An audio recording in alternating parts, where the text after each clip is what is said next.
Para mí, el Papa Francisco ha sido inspiración. Lo definiría como cercanía, alegría y confianza. La frase de Francisco que más me conmueve es que no se puede evangelizar hoy sin alegría y sin esperanza. Un papa muy valiente que ha sabido manifestarse en determinados aspectos con cosas que sabían que políticamente iban a caer mal, incluso a lo mejor dentro de la Iglesia, y él no ha tenido reparo y ha hablado acercándonos a todos cada vez más al Evangelio. Yo creo que el Papa Francisco va a ser, creo, el Papa del sínodo, de la sinodalidad. Así como el Papa Juan XXIII, San Juan XXIII, fue el Papa del Concilio, pues yo creo que el Papa Francisco va a quedar como el Papa de la sinodalidad. Un modelo de prudencia, ha sabido actuar cuando ha habido que actuar, de firmeza, indudablemente es un hombre que no le ha temblado el pulso, especialmente en temas de abusos con la Iglesia, y por otra parte un modelo de caridad y de misericordia, porque en todo momento ha sido cercano a la gente y también, como no puede ser de otra manera, a los sacerdotes y obispos. Nacido en Buenos Aires el 17 de diciembre de 1936, el cardenal Jorge Mario Bergoglio fue elegido papa el 13 de marzo de 2013, sucediendo a Benedicto XVI, que anteriormente había presentado su renuncia. Ha ocupado el lugar 266 entre los sucesores de San Pedro, siendo el primer papa argentino y perteneciente a la Compañía de Jesús. Eligió el nombre de Francisco en homenaje al poverello de Asís. Fue un soplo de aire fresco en la vida de la Iglesia y para toda la sociedad, para todo el mundo.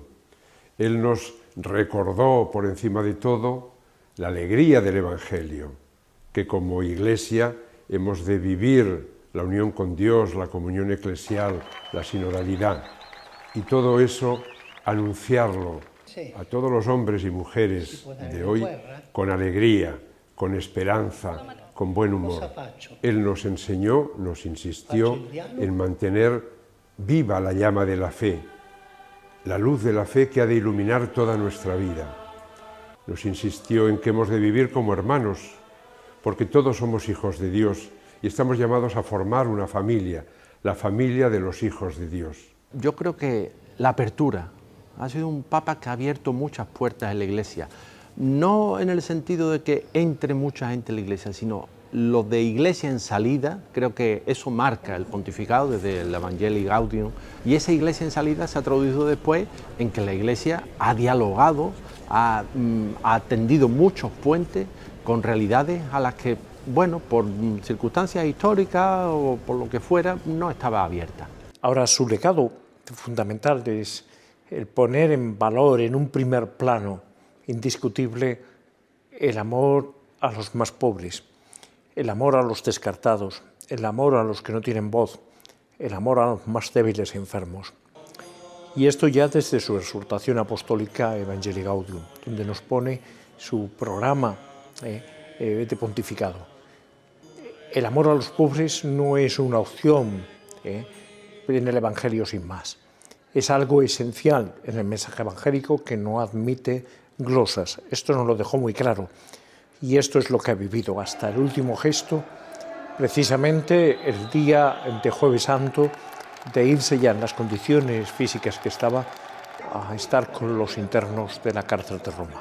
Para el movimiento cultural cristiano, llevado e inspirado por Guillermo Rovirosa y Julián Gómez del Castillo, la espiritualidad de encarnación basada en el amor a Jesucristo, el amor a la Iglesia y el amor a los pobres, ha sido fuertemente potenciada por Francisco. Él nos ha ayudado a tener una mirada de fe de la realidad sobre todo de los más pobres, de los hambrientos, de los parados, los migrantes, de los niños esclavos, de los niños abortados, de la trata, y ver sus causas. De hecho, la campaña por la justicia en las relaciones norte-sur que llevamos al movimiento, hemos cogido el lema central de él, que es que esta economía mata y que el sistema en sí mismo es perverso. Y además no solamente nos presenta a los pobres como el centro de la Iglesia, sino que claramente reitera, pero además directamente, la causa de esa pobreza. Y dice, esta economía mata, este sistema retoma, digamos, la línea de otros cardenales iberoamericanos, el sistema bancario perverso, ¿no? Es que se ve el bien el estar con los pobres, es su sensibilidad, es el Papa que vive con los pobres y para los pobres, y eso lo pone en el centro de la Iglesia, recuperando pues lo que fue el carisma de la Iglesia primitiva de siempre, ¿no?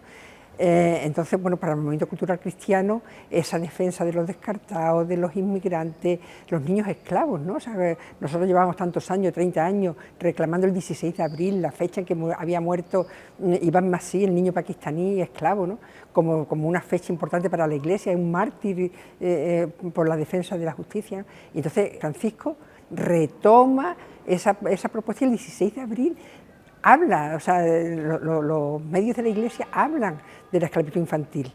El mismo nombre de Francisco, ¿no?, que abrazó la pobreza, ¿no?, y esa pobreza también no solamente material, sino también espiritual, y sin duda alguna, pues el tema de los migrantes y los refugiados, creo que ha sido un exponente, no solamente desde el principio, prácticamente cuando fue a Lampedusa, ¿no? Decía, esto es una vergüenza, ¿no? Como también Europa se cerraba, ¿no?, de alguna manera, y levantaba muros, ¿no?, quizás también a los refugiados, y yo creo que marcó estas 4 palabras, ¿no?, de acoger, acompañar, promover e integrar, como 4 valores que cada comunidad y cada cristiano tenía que tener también en cuanto al trabajo y a la acogida y al acompañamiento de las personas migrantes y refugiados. El Papa Francisco, sobre todo, nos ha traído la frescura del Evangelio, el volver a los comienzos,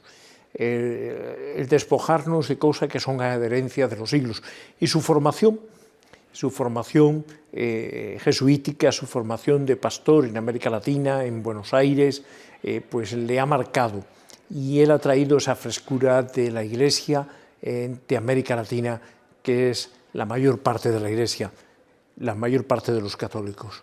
Ha traído la frescura de un episcopado fiel al Concilio Vaticano II, con sus dramas y con su pobreza, pero al mismo tiempo con los deseos de servir al pueblo de Dios en quien está presente Jesucristo. Él nos insistió también en el cuidado de la creación. Dios, después de crear todas las cosas, crea al hombre y a la mujer y les encarga dominar la tierra, es decir, cuidarla, perfeccionarla, y ahora estamos en peligro de destrucción. Yo creo que la Laudato Si ha sido una encíclica muy valiente, muy clara, porque las encíclicas muchas veces cuesta trabajo entenderlas. La Laudato Si se entiende muy bien y muy clara, diciendo cómo está el planeta y que necesariamente tenemos que procurar entre todos arreglar este don, que no se nos olvide nunca, que es la naturaleza, es un regalo de Dios a la humanidad y lo estamos destruyendo poco a poco, y Él nos ha reconducido a que entre todos arreglemos este planeta, y sobre todo porque las consecuencias del deterioro medioambiental lo van a pagar fundamentalmente los pobres. Y en la Laudato Si se ve clarísimamente que relaciona perfectamente el grito de la tierra y el grito de los pobres, y nos plantea que cuidar la naturaleza es parte fundamental de nuestra fe. Lo dice él, lo ha dicho también Benedicto XVI, lo dijo también San Juan Pablo II, pero que sobre todo, cuidando la naturaleza, estamos cuidando también a los pobres. Las 4 encíclicas firmadas por Francisco sirven para trazar los ejes de un pontificado realista, que ha apuntado algunos de los asuntos que hoy ocupan y preocupan dentro y fuera de la Iglesia.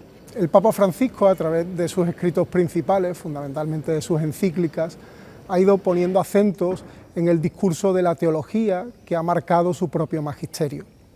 De un modo particular, insistiendo sobre la centralidad de Jesucristo, el anuncio del querigma en una iglesia en salida, y de un modo también muy determinante con su interés por la justicia social, el diálogo o ese principio tan interesante de la amistad social que él ha ido desarrollando para el encuentro de los pueblos y la promoción de una conciencia ecológica, de una ecología integral.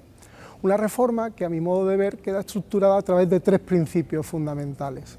El primero es la sinodalidad, una iglesia que no está cerrada sobre sí mismo y por lo tanto con una teología que no se hace de un modo autorreferencial o excesivamente abstracta o académica, sino que está puesta al servicio de la misión de la Iglesia, es decir, una teología para el anuncio del querigma, para el anuncio del Evangelio al mundo contemporáneo. En segundo lugar, esta reforma de la teología asume también el principio de la sapiencialidad. La teología es una ciencia sapiencial y ello implica que está abierta al diálogo, especialmente con otras ciencias, y con el marco social en el que se lleva a cabo. Y por último, en tercer lugar, la teología abierta a la interdisciplinaridad, es decir, al marco de diálogo con otras ciencias, con otros modos de pensamiento. La teología está pendiente de la narratividad del discurso científico, pero también de las artes, de la literatura. Es muy interesante, una carta en la que el Santo Padre recomendaba el estudio de la literatura en el marco del currículum teológico, porque ahí, decía, se descubre al propio Jesucristo en su carne, en su diálogo con el ser humano. Se nos va un gran padre, un gran referente, una conciencia para nuestra sociedad que ha sacudido la conciencia de Occidente para que abramos las puertas a nuestros hermanos más pobres que llegan, jugándose la vida y perdiéndola en muchas ocasiones, pero buscando una vida digna, con orden, con concierto, pero con los corazones y las puertas abiertas a estos hermanos nuestros. Francisco nos ha animado a que como laicos practiquemos la caridad política, que es la transformación de los ambientes y las instituciones desde los empobrecidos, desde la promoción de los empobrecidos, para hacer una sociedad más fraterna, más solidaria, más justa y más, según él tiene esa expresión, según el sueño de Dios. Él ya está en el sueño de Dios y nos ha transmitido ese sueño. Como líder internacional, yo me quedaría con Fratelli Tutti. Creo que ahí es donde está expuesto su mensaje de que todos somos hijos de Dios, de que todos somos hermanos en el Padre y que tenemos que vivir de una manera radicalmente diferente a lo que son las relaciones internacionales.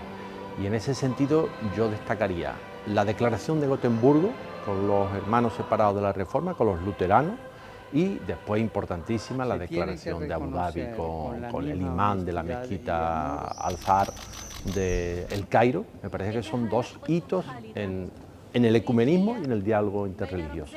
Y si hablamos del diálogo interreligioso y de esa declaración, hay que referirse obligadamente a Miguel Ángel Ayuso Guixot, cardenal de aquí de Sevilla, el último cardenal que hemos tenido nacido en la ciudad, que fue el que propició que ese acuerdo se pudiera plasmar en un documento que fue además después la base de Fratelli Tutti.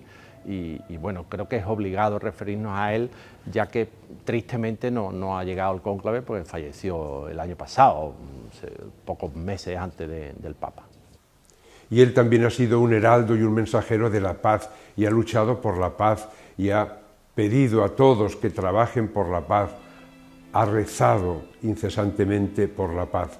Desde el primer momento él se ha colocado desde el punto de vista de las víctimas, como en todas partes, y claro, entonces en cualquier guerra siempre hay muchísimas víctimas y él ha desechado el concepto de guerra justa. Él dice que nunca una guerra es justa porque realmente siempre hay muchas personas que sufren y en su cercanía, tanto en Ucrania como en los conflictos que ha habido en Gaza o los que está habiendo en otras partes del mundo, él siempre ha tenido una voz muy valiente, muy decidida, sabiendo que iba en contra de la opinión de muchas personas.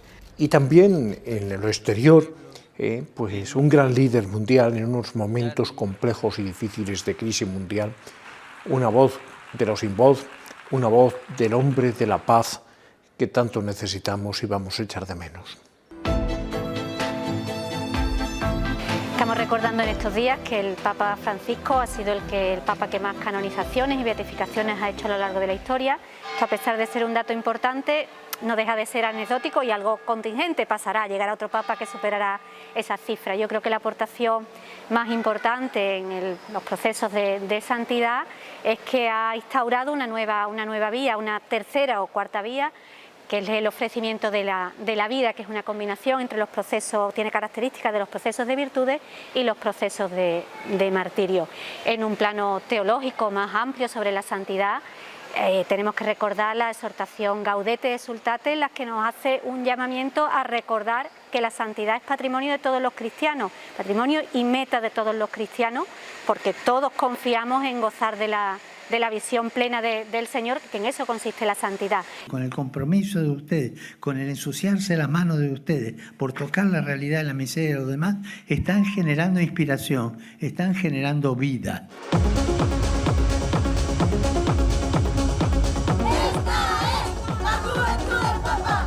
La JMJ de Lisboa de 2023, en la que asistimos muchísimos jóvenes, en ella él nos decía: hemos sido llamados por nuestros nombres, y nos recordaba que todos teníamos un hueco en la iglesia.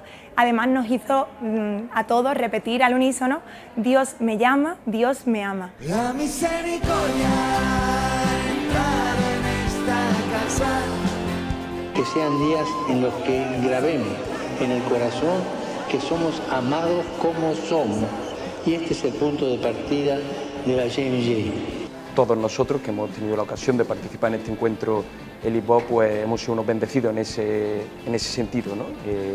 Y pues claro, como obviamente como toda buena noticia, pues no se quiere quedar uno para sí, sino que el instinto lo que hace es que quiere abrirte y llevar ese mensaje pues a tu gente más cercana, y no solo a tu gente más cercana, sino también para que tu testimonio dentro del mundo sea pues un motivo de inspiración y un motivo de ayuda para aquellos que te conocen, ¿no? Entonces, sin ninguna duda, pues creo que sí, ¿no? Que estamos preparados para levantarnos, para llevar el mensaje que recibimos en Lisboa y llevarlo pues allá donde quiera que estemos cada uno de nosotros, ¿no? Él siempre ha abogado por los jóvenes que debían tener un papel fundamental en la iglesia, y además tener en cuenta sus propias necesidades y preguntándoles a ellos mismos.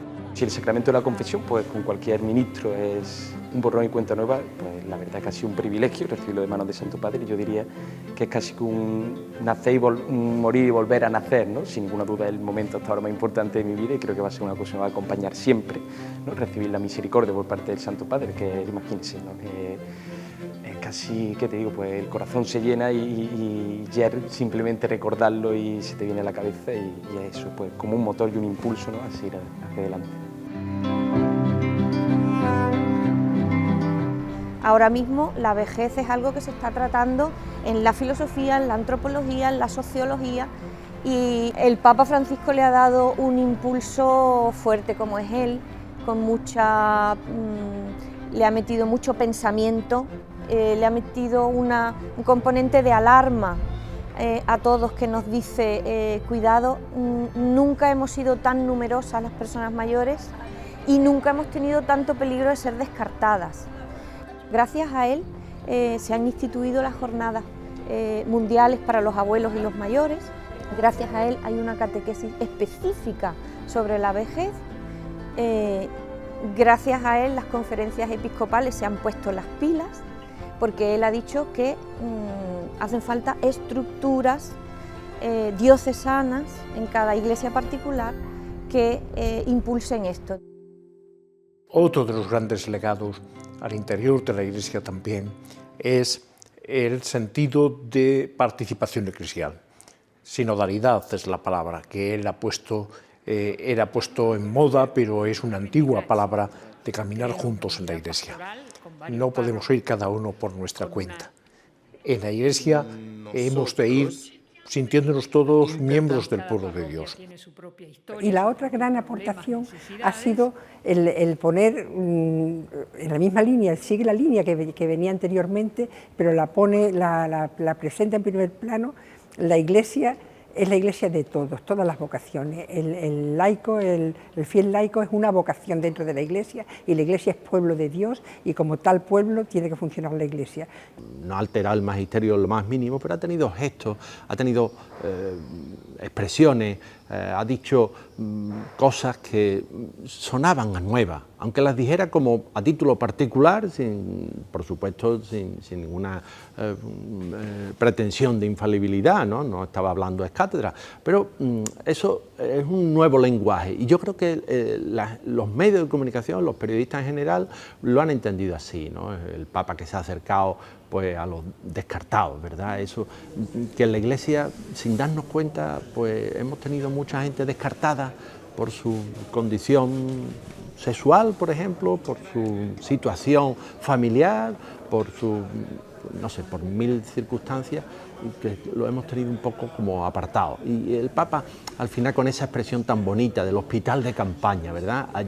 En la Iglesia estamos, yo siempre lo digo en mi parroquia, estamos los escacharrados, los que necesitamos que se nos recomponga el alma, y a eso se va la Iglesia, y eso el Papa lo ha transmitido estupendamente y yo creo que al final la gente lo ha entendido.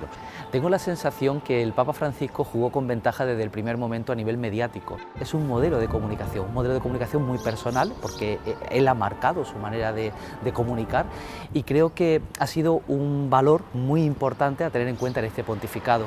Él, como Papa, ha sabido comunicar lo que deseaba comunicar, ha utilizado por una parte un lenguaje no verbal, un lenguaje verbal, un lenguaje de signos, que ha ayudado indudablemente a reforzar el mensaje que él quería transmitir del Evangelio, un Evangelio encarnado en la realidad, especialmente en los más pobres y excluidos. Y ha defendido a la mujer, lo que pasa es que desde mi punto de vista ahí se ha quedado corto, no le ha dado tiempo, quizás por la oposición que ha tenido dentro de la Iglesia, ha hecho gestos, pero la gran transformación de visibilizar a las mujeres, que somos mayoría en la Iglesia, es una asignatura pendiente y espero que en el próximo Papa pues continúe esta línea. Creo que la mujer en la Iglesia no es tanto que haya un techo de cristal o no, que depende muchas veces de otras circunstancias, no solo el que se sea mujer u hombre. Es evidente que hay una serie de cuestiones de orden teológico que ni el Papa Francisco ni ningún otro Papa puede cambiar, porque ha sido la voluntad de Cristo y no hay necesidad de cambiarla. Los ámbitos de participación, pues igual que también los laicos varones han ido adquiriendo distintos modos de participación, no solo en la Iglesia sino en la sociedad en general, pues ese es un avance que poco a poco vamos haciendo entre todos. No se trata de poner mujeres para no poner hombres o no poner sacerdotes, sino ir descubriendo las capacidades de cada uno y se esté en puestos de mayor relieve o no, trabajar por el establecimiento del reino entre nosotros. Recen por mí, y el que de ustedes no reza porque no puede o porque no se siente, mándeme buena onda, eso sí.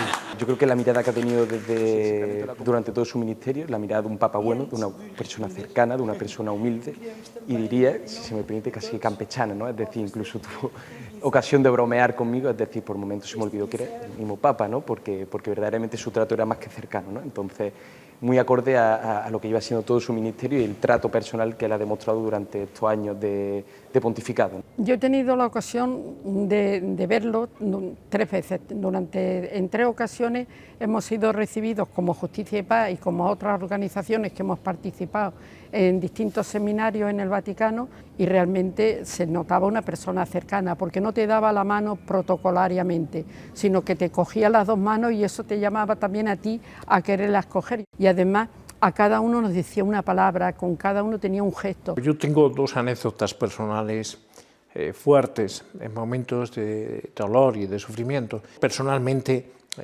me llamó por teléfono ante la enfermedad de mi hermano sacerdote que murió con 52 años. Fue una caricia del Papa, y otra caricia fuerte cuando estaba yo ingresado en el hospital en los inicios del COVID, que estuve 33 días, estaba muy mal. Él me llamó por teléfono y me dijo: diles que no tienes permiso mío para marcharte. Después, cuando fui a verle, le dije: Santo Padre, he salido de esta, sí creo ahora más en el poder de las llaves, aquellas palabras de Jesús a San Pedro: lo que ates en la tierra quedará atado en el cielo, lo que desates en la tierra quedará desatado en el cielo, te daré las llaves del reino de los cielos. Pues a mí me dejó aquí. Y efectivamente él ha abierto puertas, como decíamos antes, ha iniciado procesos que veremos hasta dónde llegan, qué da en el futuro. Hay cosas que no ha podido completar. La curia lo ha intentado, ha tropezado con muchísimas reticencias, bueno, está en proceso. La reforma financiera, bueno, pues el Vaticano está ahora mismo en una situación económica delicada, también porque hay apoyos tradicionales del papado que se han retirado. Hay cosas que se le han quedado en el tintero. Por ejemplo, ha ido a morir el lunes de Pascua. Él había dicho que quería, o que su sueño era que cristianos católicos y cristianos ortodoxos celebráramos la Pascua a la vez, porque ellos siguen con el calendario juliano, nosotros con el gregoriano, y entonces hay una diferencia. Justo este año, que hacía muchísimo tiempo que no sucedía, celebrábamos la Pascua, los dos grandes pulmones de la cristiandad los celebrábamos en la misma fecha, justo el día que él ha ido a morir, el lunes de Pascua. Por eso también se le ha quedado. Bueno, son puertas que abre y el camino ya se recorrerá. Francisco ha dejado su impronta más allá de su muerte. Las exequias celebradas en la plaza de San Pedro la mañana del sábado 26 de abril nos han dejado signos evidentes de la personalidad de Bergoglio. Ante el fallecimiento de Francisco se abre ahora una nueva etapa dentro de la Iglesia Católica, pero de continuidad, estoy convencidísimo. Como todos los papas del siglo XX han sido continuistas de una u otra manera. Y sobre todo hacerlo de una forma contemporánea y actual. Y en ese sentido creo que Francisco ha sabido acertar en las formas y en el fondo, por supuesto, en ese sentido, porque es continuista con el resto de sus antecesores, de sus predecesores. Creo que es fundamental que los santos padres, en este caso Francisco, nos recuerden siempre la alegría del cristiano y que tenemos que transmitirla, que somos una iglesia misionera y que tenemos que transmitir esa alegría. Ha hecho despertar también conciencias y ha hecho de alguna manera que los propios cristianos pues revisemos también nuestros criterios y nuestros valores a la hora de hacer esa opción preferencial por los pobres y el Evangelio. El legado del Papa Francisco fundamentalmente es su testimonio de vida. Es un hombre con una coherencia grande, de hombre de Dios, de hombre de Iglesia, de pastor del pueblo de Dios. Este es su legado y esto se percibe a primera vista, pero al mismo tiempo necesitamos tiempo, valga la redundancia, para asimilarlo, lo que ha sido el paso de este hombre de Dios por la Iglesia. Descanse en paz, Santo Padre Francisco, que ha tenido vínculos con nuestra diócesis, con Andalucía, a través de la piedad popular, a través de su interés por los inmigrantes que llegaban a Canarias, por toda la vida y ministerio de la Iglesia. Descanse en paz y desde la casa del Padre interceda por nosotros.